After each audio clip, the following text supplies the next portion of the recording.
haddii ilaahay dhahdo waqtigan oo kale aan idiin soo gudbin doono barnaamij toddobaadlaha oo la magac baxay Rajo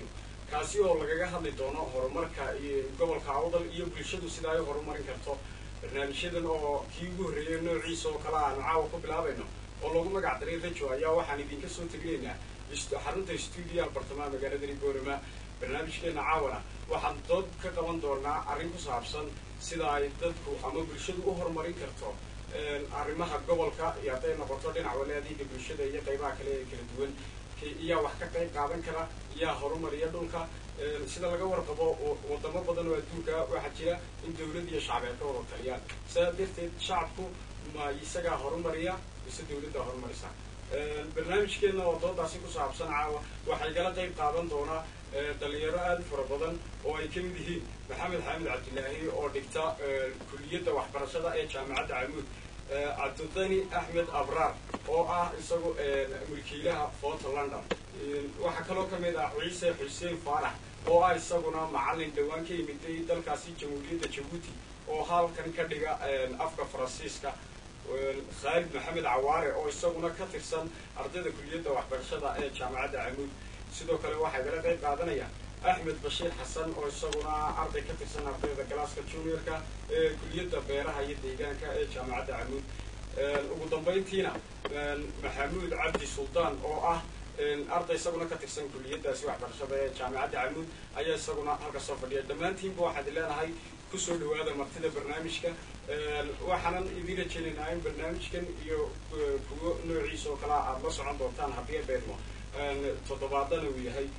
barnaamijka Rajo waxaanu inta badan ku qaadaa dhigi doonaa saan horeba idinku soo sheegnay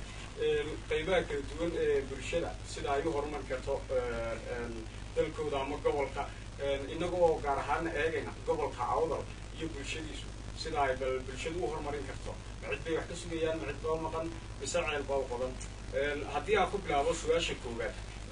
sida laga warqabo jamhuuriyadda somaliland maamulkeeda iyo nidaamka kala dambayna ayaa ka jira sidaasi darteed maamulkiyo ajiro qofku isagii ayaa muwaadina markaa muwaadinku xaq buu u leeyahay inuu wax kasta ka geysto dalkiisa wax kastana ka qabto marka muwaadinima maxay tahay sidee se loo horumarin karaa gobolkii oo la isugu xidhayaa maamulkii adigoo muwaadina su-aashaas bal haddii aan ugu horreysiyo aan usoo bandhigo aan ku horreysiiyo axmed bashiir أحمد بالفكر كذا كديبو أتيجو. بسم الله الرحمن الرحيم الحمد لله رب العالمين والصلاة والسلام على سيدنا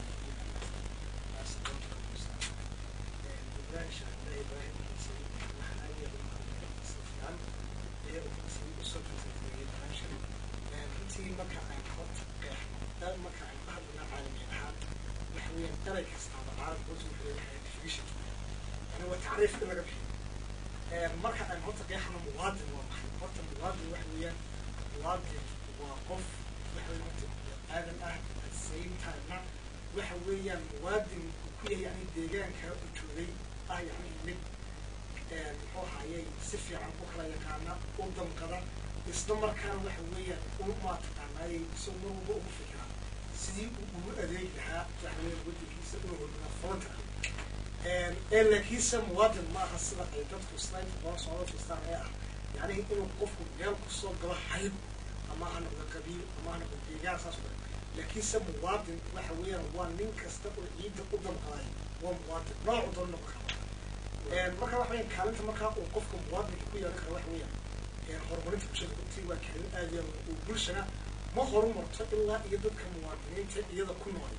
أنا هرت كل كي بسوق كان waxa oran karaa mid halka lagu soo koobi karo maaha kaalinta uu qofka muwaadinka ka qaadan karo oo ka qaadan karo maskaxaad oo ka qaadan karo hal xoog ahaan oo ka qaadan karo maal ahaan oo ka qaadan karo tala ahaan runtii waxa soo koobi karo maaha laakiin waxa qofku soo ururiyo hab contribution alee uu soo kiisa yaa soo koobi karo وحاجات أدبر مع صنطاي مرتدى ده وحنا نقعد صنع يعني وقت لنا دوران دينا عايز بدنا واحد بدي محمد حامد إبراهيم محمد هذا يقول السؤال شاب المواطن يسد وفر مريض كروب قبل الكيسة قبل هذا كهذا بسم الله الرحمن الرحيم الحمد لله مواطن كروح شوية توصله وهكذا إحنا شيء مواطنة ودالة وضل كلش بدون كنت هلا نقول الله ورد سبحانه وتعالى أيوم مواطن وحيد كل اللي من والبكاء من كل بقوة هو meesha uu ka abuuray muwaadin markaa muwaadiniinta ha kala ahaadaan muwaadin qabiil ama muwaadin bulsho oo ka soo hara qabiilka markaa muwaadinku sida su-aasha aad u dhigtay ah muwaadinka iyo kaalinta bulshada gobolkiisa soo horumari sida uu horumari markaa muwaadinku sharax badan ma sii baahno waa wada garanaya laakiin siduu bulshada horumar karaa siduu bulshada tallaabadii ay qaadi lahayd usii kordhin karaa inuu tallaabo kala u qaaday bulshada markaa muwaadinku wuxuu u horumari karaa baan u odhan karaa bulshadiisa isaga oo ka eega xagga dhaqaalaha wuxuu ka qaban karaa ka qabta xagga waxbarashada wuxuu ka qaban karaa wax ka qabta halka caafimaadka wuxuu ka qaban karaa ka barta halka maxay ahaydeen agab kasta oo bulshada uga baahantahay waxqabadkeeda uu kaantiska badiyo waa hagaag aad baad umahadsan tahay maxamed sidoo kale cabdiqani haddii bal haddii aan kusoo bandhigo bal muwaadin marka la leeyahay adigoo qeexaya iyo sida uga qayb qaadan karo horumarka gobolkiisa bismillahi raxmaan raxiim muwaadinku wuxuu uga qayb qaadan karaa horumarka gobolkiisa saddex siyaabo baan oran lahaa marka horeysa wuxuu uga qayb qaadan karaa inuu la yimaado ficil dhaba oo muujinaya in wixii uu bartay ama yaqaanay ama wadaniyadooda ku jirtay uu qabto waa hagaag aad baad umahadsan tahay haddii aan dhinaca kala wareejiyo ciise xuseen adiga bal ka waran muwaadin markaad kelmada qeexdo iyo qof muwaadin muxuu yahay siduu soo horumarin dhinaca bulshada iyo gobolkiisa ugu yeelan karaa bismillahi raxmaan raxiim waa maasanta waa su-aal qaadiyay horta muwaadiniintan laban kala saaraya mid waa ku dhashay oo ilaa hadda jooga wadanka iyo ku dhashay oo ka maqnaa sideedoo kale oo dibadda dib ugu soo noqday wadanka markaan ka hadalno habka waxqabadku qaarba sibay u fasirtaan waxaan aaminsan horta qofka wadani marka lagu leeyahay ama muwaadin waxaan aaminsanahay contribution ama waxa uu kusoo darsado wadanka un inay cadaynayso wadanimadiisa maaha dhaladkiisa iyo qabiilkiisa iyo toona ama duraan waxaa weya waxaan u anilaamaa jira antida community danta bulsho wax ka taramo marka qofka wadaniga had qabiil anu kuma soo waxaan kusoo dhaqi karaa laamigu dadka u sameeyey ninka iskuulkaa sameeyey weye oo markaa aan lacag ahayn oo friya wax markaa bulshada wada anfici kara qof sameeya kaasaan odhan karaa waa muwaadin haddii aan qof aan wadankan ku dhalan aanan u dhalan ama caddaan ahla ama madow ayaa yimid gobolka imika aan ku noolnahay oo ka sameey dariiqaa maanta ama dhaktarkaa la adeegsanayo haddaan idhaha qofkaasi waxaan aaminsanahay inuu ka muwaadinsan yahay kan ku dhashay ama u dhashay yimiday ee laakiin waxa uu kusoo kudiyay waddanka aana jirin waa hagaag macalin ciise aad baad umahadsan tahay bal isaguna waxaan kaa dheereyn maxamuud cabdi suldaan maxamuud bal adiguna adigoo qeexaya kelmadda muwaadin bal muwaadin maxay tahay markaad eegto iyo sida gobolka bal uga qayb qaadan karo horumarkiisa